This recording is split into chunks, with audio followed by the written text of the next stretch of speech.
Welcome to the Tiny House Scrappy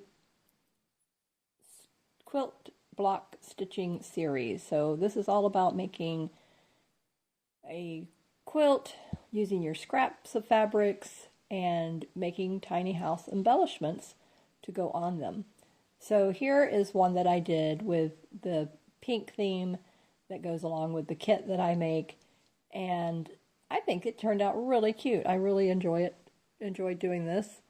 And so this is going to go on the front of a pillow form that I made using chenille quilt blocks.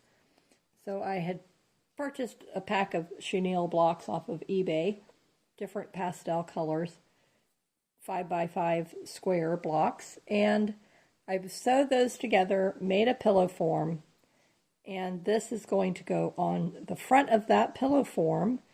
And I think I'm going to just use a nice decorative safety pin. That way I can change it out, because I don't want to just have the same design on that pillow form all the time. So I had showed you how to do that on another video.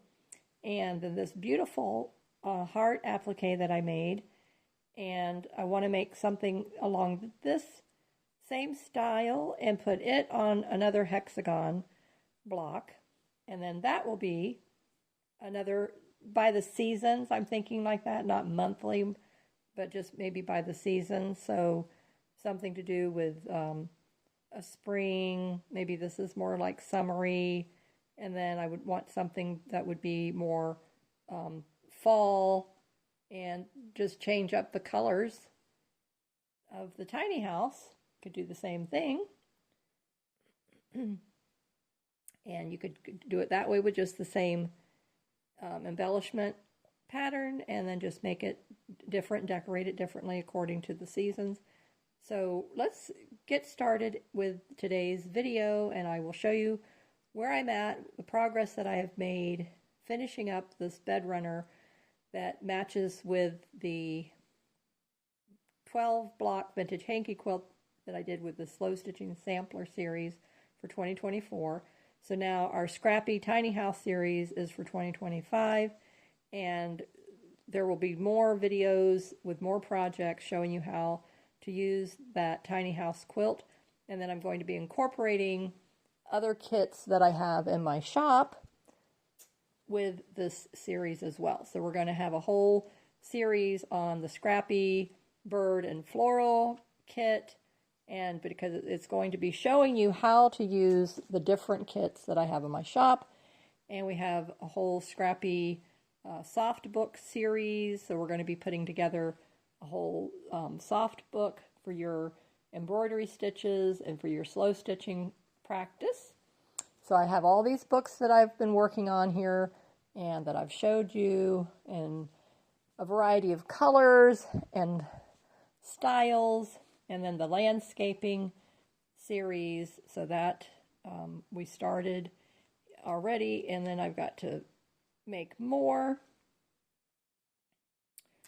So that was the first one that I did, and then with the collaboration, and then this one I did was my second one, and then I have the third one, which was the one in the front to finish. And then last but not least, here is the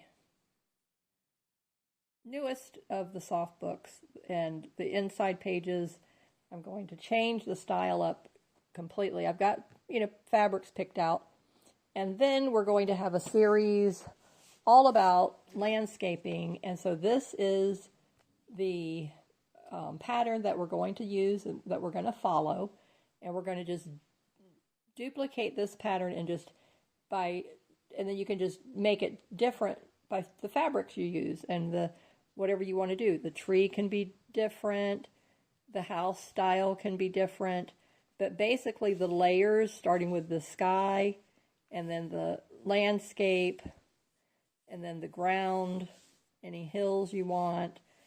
It can be a seascape scene, it could be the mountains, it can be the beach, the forest, anywhere in the world that you live, then you can add the elements that you would normally see in your area to your project. So it's 1, 2, 3, 4, 5. 5 rows that we'll be using. So this pattern I'm going to have available for you all, and it will be a digital download in my Etsy shop for you to be able to print it out, and then you can use that, and then we'll just be adding to this to put pages in our soft book. So I hope you're going to join me for these projects, and let me know in the comments which one of these projects interests you, and then let's get on with today's video.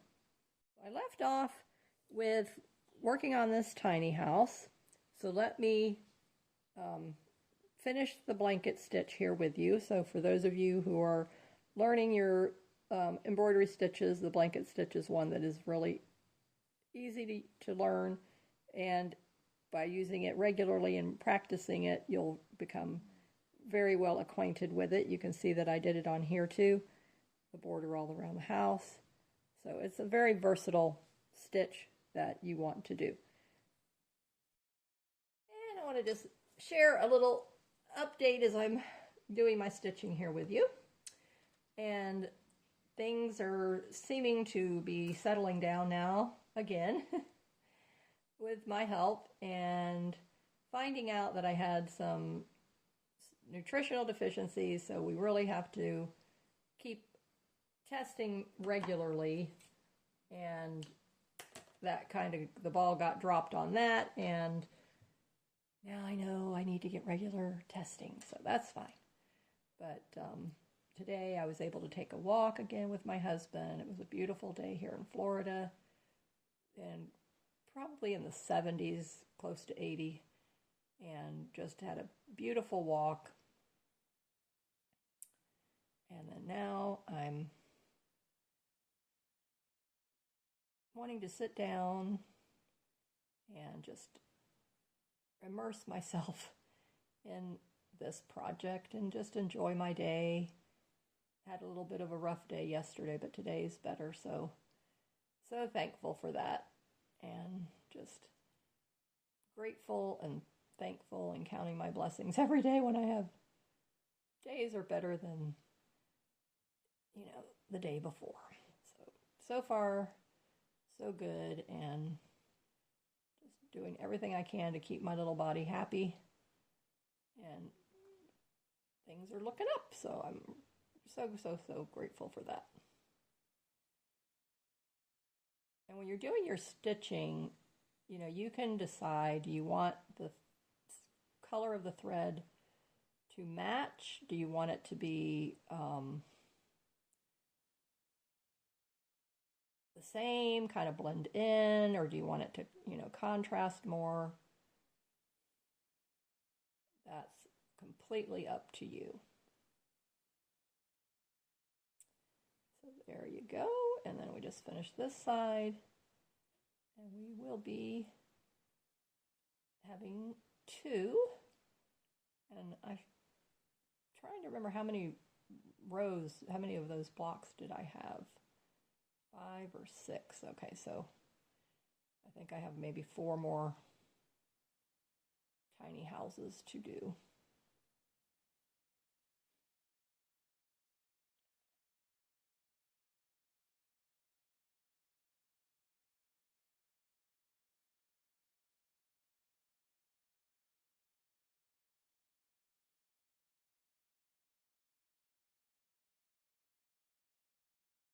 So if you miss the stitch like I just did, just come over here and come underneath of it, and you can correct it.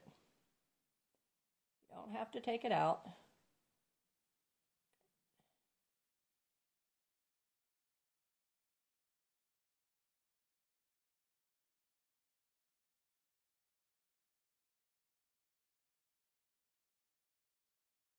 And one more stitch and we will be, I'm just going to go across here and see. I like that. good enough. There you go. Next tiny house. It's so cute. Okay, so here we are. This is the foundation piece of the Scrappy tiny house quilt. This is going to be my bed runner. You could do it as a table runner. You can do it as anything you want to use it for. A shawl. I don't even know. Wall hanging. So many things, just on the side of a chair, the couch, whatever. So what I decided to do was I embroidered 2 of the tiny houses using the stick and stitch paper, which I'm not going to take that off until I get this whole thing finished.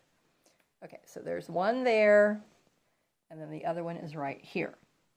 So I just tried to incorporate colors that were in the colors of the fabric and the patterns. Now this fabric is from Mary Jane's Farm.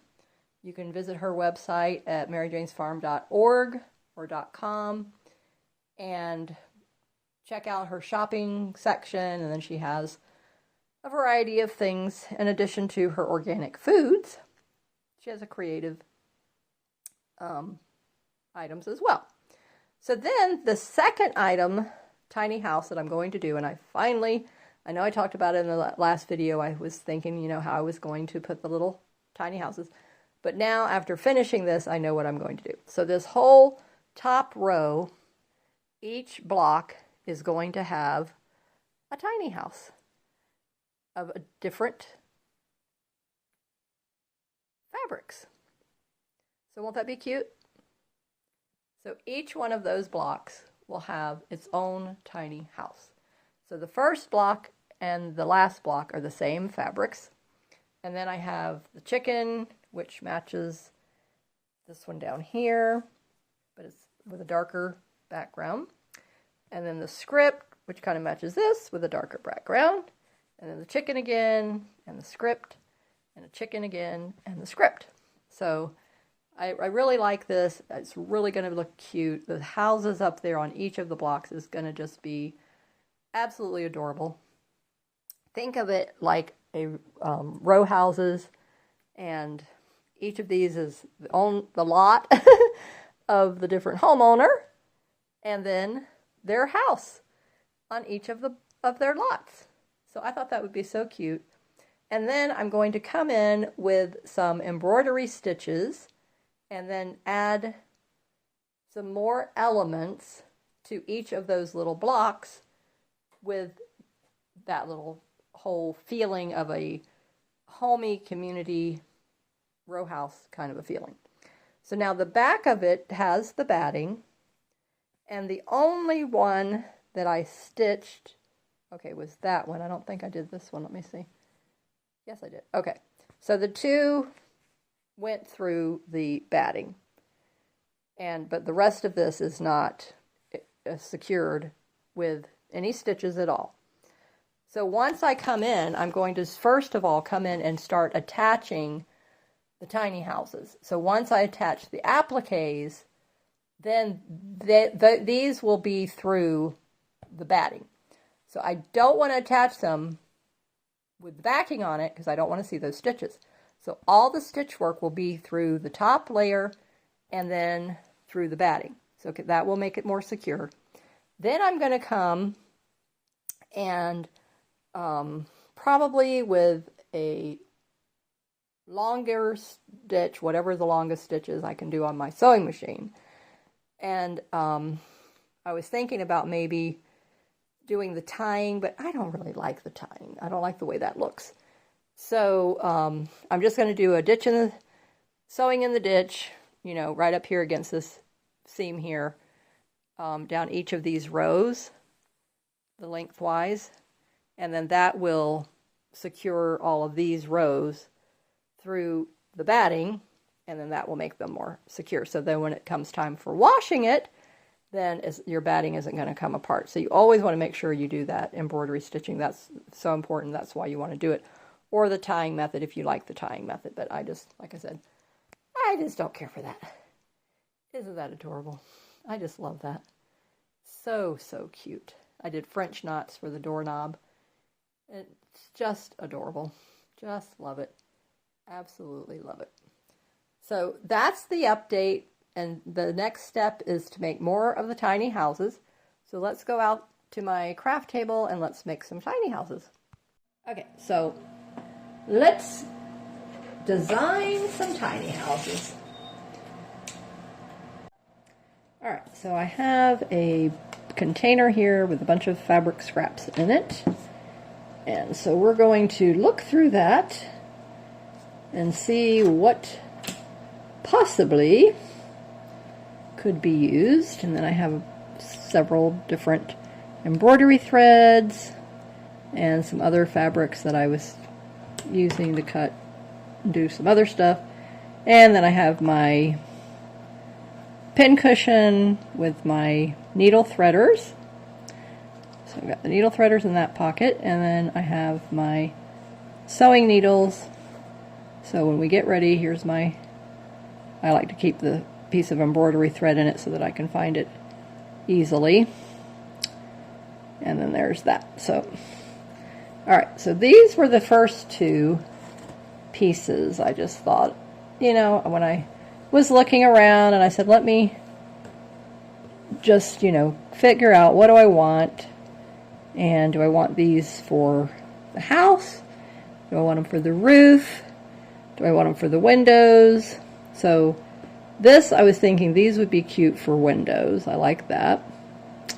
This, I was thinking maybe a cute little roof. So depending on, like, if I, you know, trim it across here or something like that. Or the house. So I thought if I turned it this way and then cut out, but I don't know, I'm thinking I like the roof idea, the window idea. Okay, so they're all going to be different.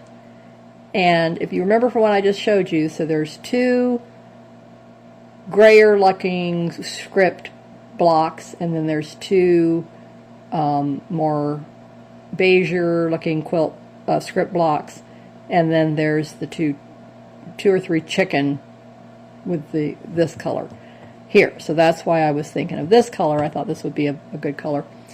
Not on the chickens, obviously, but as a contrast on the others. And then I have this fabric here, which I thought would also be a cute little roof fabric. And so that kind of would pick up any of the darker greens that were in the other fabrics. Okay, so,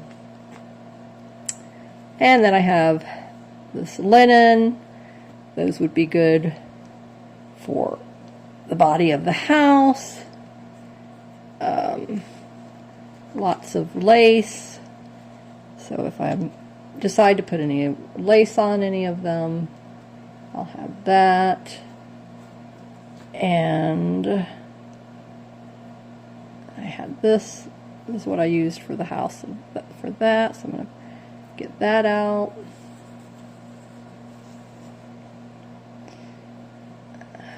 So just sorting through here, just wanting to look first of all and see what do I have. Okay, so that was one of the ones that I used. And the other quilt, the runner, so that would be good, and that's a color. See how that looks nice with that? So I can use that as a reference point. And let's see, anything else that I have that might be able to be incorporated. Okay, so there's some of that. Here's some scraps. So this is good. So here's more of the scraps that I had left over. So those could possibly, we'll see how they might get incorporated in. Okay. And what else do we have?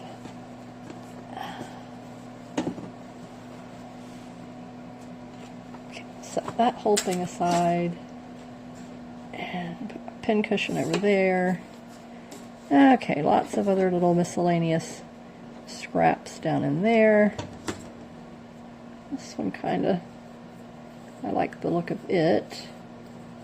I had cut it in a hexagon shape. but I might still be able to use it. Alright, so more or less that's what I will be using. So let me get all of this, stuff it back down in there.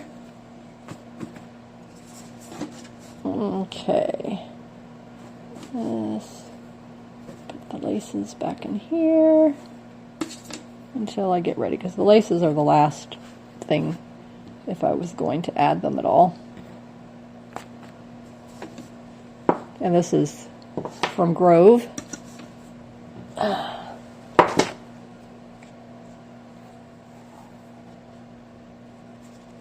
And I got that as a free gift one month. I like that. I like when they give me free stuff. I wish Vitacost would do that. I think they used to have some kind of sample thing with Vitacost, but I don't know. I forget to look. I haven't looked in a long time. Okay, you know what else I need? Wait a minute. Batting. Don't sit down yet, Marcia. Oh, the back's starting to hurt. Oh my goodness. Don't do that. See, I sewed the quilt, sewed those rows, and then the back is telling me, oh, you better take a break. So that wraps up today's video, and I wanted to share with you my succulents and how they're doing. Look at this beautiful bloom on here. Absolutely gorgeous. So if you enjoyed this video today and you want to take part in this new series for 2025, then I would love for you to subscribe. And if you've already a subscriber, please hit the like button and share it and leave me a comment. And watch the next video, which is going to introduce you to the series and read the comments, the description box if you're interested in any of the other things that I offer here at Markets of Sunshine. So I hope you have a great day, and I look forward to seeing you in the next video. We'll be attaching the tiny houses. I will finish them all up, and then we will be attaching them to the bed runner. Okay, so stay safe, keep creating in the sunshine, and I will see you in the next video. Bye-bye.